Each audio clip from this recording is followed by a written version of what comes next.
Hey VC, Mitch here, a guy in a hat who loves to talk about records. And I was making this video about some of the recent vinyl adventures I'd had just before Record Store Day. But before I move on to that topic, you might have noticed in my last video there were a few production values creeping in. And I just wanted to reassure everybody that I'm not going to get crazy with that sort of thing. You know, you can put as many production values and fancy editing and all these sort of gimmicks in, but at the end of the day, it just looks like you're showing off. And at the end of the day, we're here to talk about the records, aren't we? It doesn't matter how flash or how cool your videos are, it's all about the records. So I just wanted to reassure everybody that, you know, I'm not going to move away from that. It is going to be about the music, obviously. That said, Record Store Day is now over, and I always compare Record Store Day to Christmas in terms of there's a long build-up, you get overexcited for it. On the day, you overindulge, it's over with very quickly, and then you spend the next couple of months wondering how the hell you're going to pay for it. So to me, it's always very much like Christmas, and there's always a bit of a limbo after Record Store Day where you're going through your purchases and do you really need any more, and things still keep coming out. So that aside, let's not talk about that anymore. Let's talk about what I've been up to recently. And the first thing I did recently was I had a quick trip to Manchester to see a gig. Now, it was a bit of a whistle-stop tour. I do have a lot of favourite vinyl haunts in Manchester that I always check out when I go. And this was no exception, although I had to do them very, very quickly. And the best bit about it was I went to Affleck's Palace, which is a multi-storey building in Manchester, and it's all full of independent shops that sell like T-shirts, posters, badges, things like that, and it's really cool. But on there's a record shop in there, but I've never been able to check it out because every time I've been, it's been shut. But this time it was open, so I managed to check it out. So this is a little bit of footage from Affleck's Palace. She's made like she's gonna make a wish list. And she was like, for my birthday, I want that one, I want that one, I want that one.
Sorry, I got a bit distracted by the hats there, so we'll get back to the records.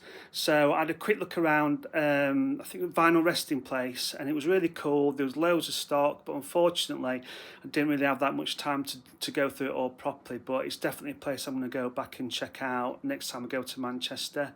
Obviously, I went to Vinyl Exchange, always have a lot of cool stuff, reissues especially, so I had a quick look through there. And obviously you can't go to Manchester without going to the legendary Piccadilly Records, so I popped in there.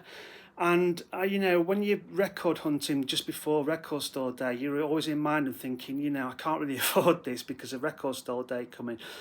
But I did pick something up in Piccadilly that I was really pleased about, and it's the debut album by Malin called Mill on the Hill. Now, this came out this year. If you've not checked it out, I highly recommend it. It's a great album. It's a 6-piece band, and it's like a concept album in a way. The loose concept being that the guys in the band work in this mill on the hill, and they produce songs and tunes that keep the mill running and keep the village in the valley happy. But it's full of great sort of quirky type songs. It's full of melody. There's some amazing keyboard playing on here.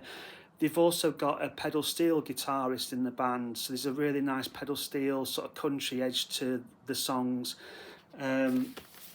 There's the mill and the guys working in the mill. But they're a Welsh band, so some of the songs are in Welsh, and they're very much like, I mean, if you love the super furry animals, you'll love this. It's quirky, it's off kilter, but the songs are full of melody. There's a slight psychedelic touch to it. But I love this album. I can't stop playing it. I highly recommend it. So there's some great tracks on here. The Pigeon and the Golden Egg, Promised Land, Vitamin D. It's a great melodic, funny album, creative, really cool. It's on yellow vinyl, bright yellow vinyl, like the mill. And yeah, if you haven't checked this out yet, I highly recommend you do. It's a great album. So that's Mill on the Hill. So that was a sneaky one I'd sort of treated myself to before Record Store Day. So a quick stop off at 3 places. So there was a Vinyl Resting Place, there was Piccadilly, and Vinyl Revival. I love these. It's like being a newsreader, isn't it? Anyway, the real purpose of being in Manchester was we were going to see a gig by Ryan Adams. Yeah, I know. I've seen Ryan Adams quite a few times now, and it's always a bit of a lottery which Ryan Adams you get. Obviously, everyone's been aware of the controversies he's had in his personal life over the last few years and the fact that he's currently cancelled. But I think it's one of them things where you have to separate the art from the artist. Anyone who's been a Ryan Adams fan knows what sort of, he can be quite a difficult character. He has a lot of issues, but also he's an amazing singer-songwriter, and I've been a big fan for a long time. So, it's an awkward position to be in as a fan.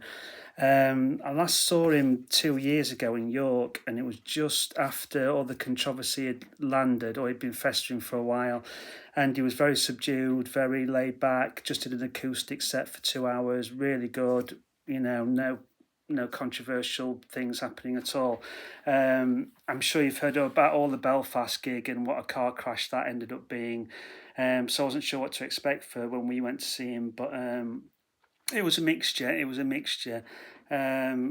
was very hyper. He insisted on talking to the audience without a microphone for long periods, despite being shouted at and told to use one.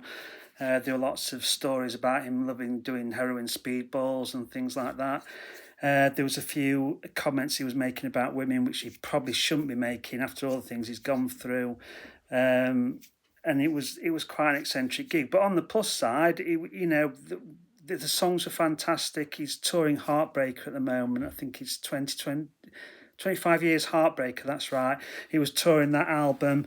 At one point, every gig I've seen him at, he improvises a song. So this time he was talking about his brother who'd passed, and a woman in the audience shouted out that her brother had passed away and had taken his own life, and Ryan shouted out and asked a few details from her, and then he improvised a really beautiful song on the spot about this woman's brother, and it really, really touching. And that's the paradox of Ryan Adams. 1 minute he's behaving eccentrically, he's shouting at the audience, he gets off on the chaos, and yet he can write beautiful songs and does very touching, thoughtful things like that. So yeah, it's a bit of a lottery when you see Ryan, but it was a good gig. There was no big controversies. I was hearing reports that he'd been drinking on stage, which is a shame because I think he's been sober for about a year. So it was a mixed gig. It did seem like the wheels were coming off a little bit, but I'm not sure a year-long tour is something that you should be embarking on if you're not in the right state of mind for it. So, but we'll see what happens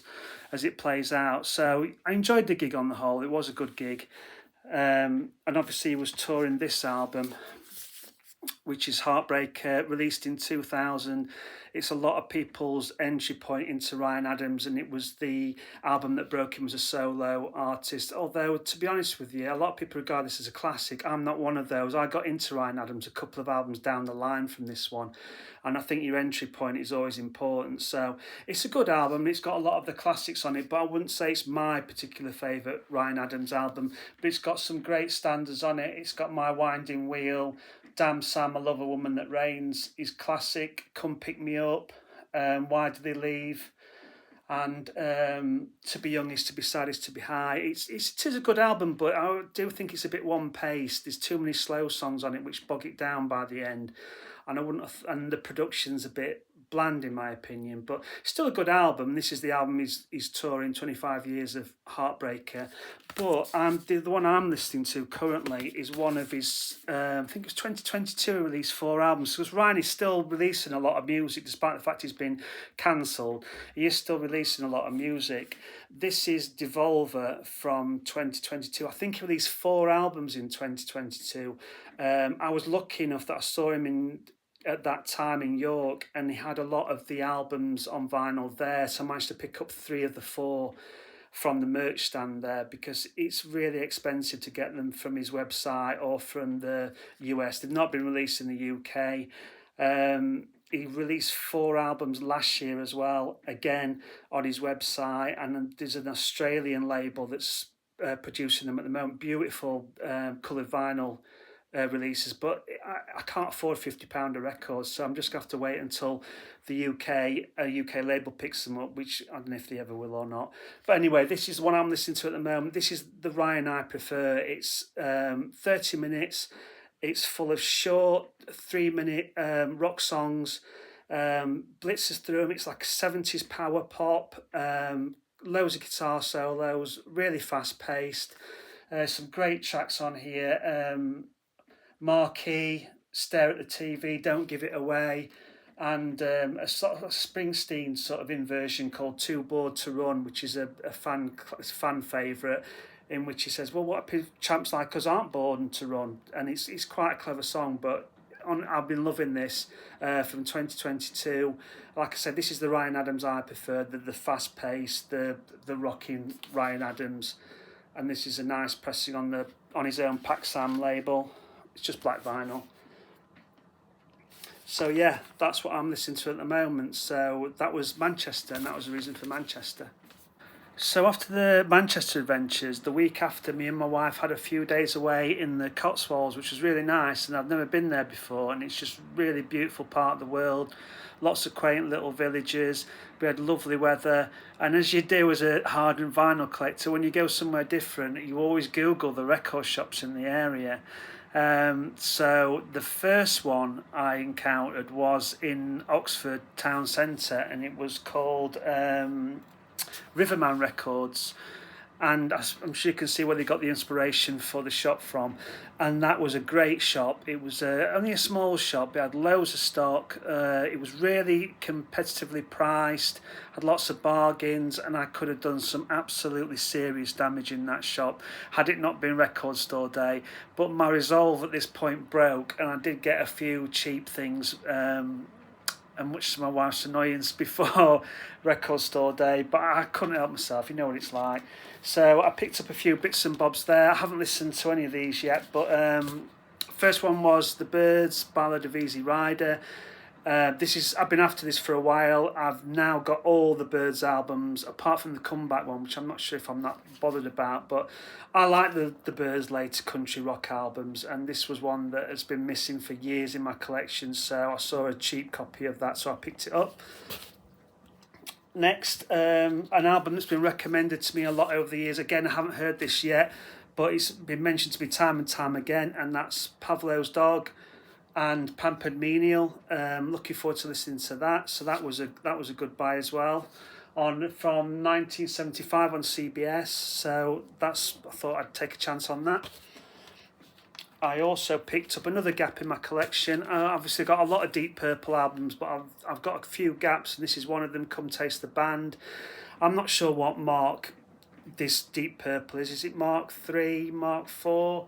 It's the one with David Coverdale and Tommy Berlin in, and apparently it's a bit more funky than the other stuff. I mean, I've got all the early Deep Purple albums, but I haven't got this one, so this was cheap, so I picked this one up as well. And lastly, for a bargain, I got a Scaffold album. I've always loved Scaffold, and I like a lot of comedy albums and stuff, but I've got a lot of the Scaffold albums and the offshoots of it, like Grimm's and things like that. So I saw this cheap, so I picked it up. Obviously, you've got Roger the Poet, Roger McGough, you've got Paul McCartney's brother Mike, and you've got John Gorman. And I've got some of their solo albums as well. Always enjoy the mixture of comedy and poetry and quirkiness and the songs. So, yeah, looking forward to listening to that. That's On Island. I think it was in the 73 On Island Records, so I picked that one up too. And then, as a side note, I saw a sign for the Roll Right Stones while we were down there, and I thought, what does that remind me of? Then it twigged, and it's the Traffic tune Roll Right Stones, and it was in my head all day and all day. So I pulled this out, and I've been listening to Shoot Out at the Fantasy Factory, which has got on it the Roll Right Stones. It's an absolutely cracking tune, and we actually went to see the Roll Right Stones, and then they are just Stones, but they're pretty cool. But yeah, that tune was going round and round my head. So since we've come back, I've been playing that song endlessly. But that, so the other shop that I managed to get to was again in Oxford, just outside of Oxford, and it was called Truck Records. And that was a great little shop. It had its own, it was like a record shop come cafe. So half of the shop was records, the other side was a coffee shop, and it had a really nice vibe in it. They were getting ready for Record Store Day, so a couple of people were putting all the Record Store Day titles on shelves and stuff and covering it up. And yeah, really nice vibe there. Had a lot of new releases, had a small second-hand section, not a huge one, but it was a great shop, great vibes. For those of you who like record shop bags, so that was Truck Records, and it was one of those things where I was about to leave the shop and I thought, I'm not spending any more, and then I just sort of browsed through the second-hand bargain section, and I found two records I've been after for a long time, a very long time. So it's sort of like, one of those great record collecting destiny moments when you're flicking through the racks and all of a sudden you think, whoa. Nothing amazing to most people, but things that I've been after for a while. The first one is from, I'm not sure what year it's from. Is it 1970? It's early 70s anyway, and it's the Mama Lion album, Wildlife, and I've been after a copy of this for years, and it's simply hard to find because it's a die-cut sleeve, so obviously most copies have some of the bars missing. And this has got a few tears and things to it, but on the whole, it was in really good nick. And it was a decent price as well, so I was well chuffed finding that. Obviously, the band contains Neil Merriweather, who did some solo albums as well. He also did a few albums, because I think this is Lynn Carey, she's the main vocalist. She was his girlfriend for a while, I think, and she's got like a really expressive type, sort of Janis Joplin-esque type vocal, that sort of thing. So she's got an amazing set of pipes on her, quite literally. If you've seen the inner sleeve of this, I'll just give you a quick flash. Tori Amos didn't do it first, Lynn Carey did it first, so there you go. But yeah, it's an album that's hard to find in decent condition. It's on the Philips label. And it's a collection of originals and covers. It's got a cover of Steve Winwood's I Can't Find My Way Home, the Traffic song. It's got Ain't No Sunshine, Ain't Too Proud to Beg. But it's a great album. I've got another album by Lynn Carey and Neil Merriweather that's just as good.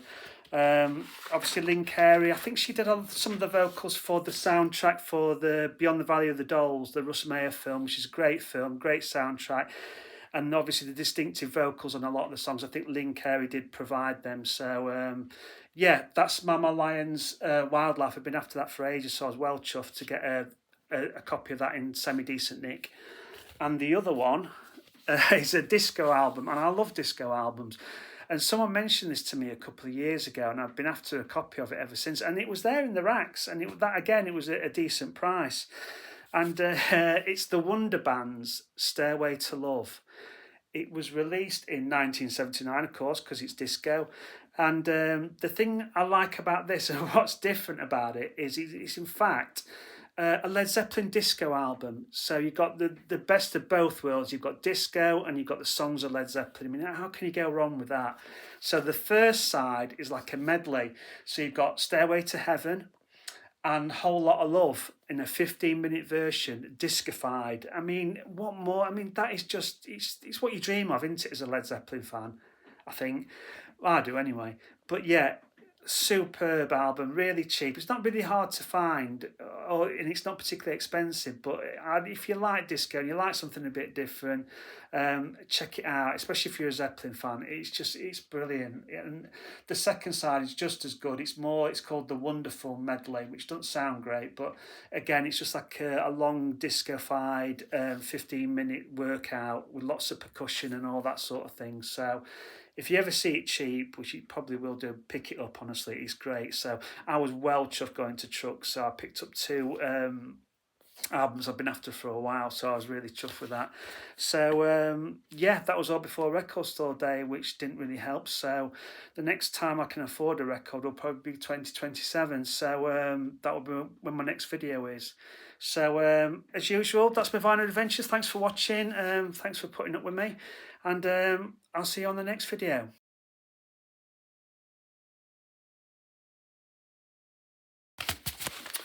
News just in, police have stated they are looking for a man last seen in the Manchester area looking around several different record shops. His wife has issued a statement saying that if this man is seen approaching a counter in any of these shops with a credit card, he is to be tasered before he reaches it. More news as this develops.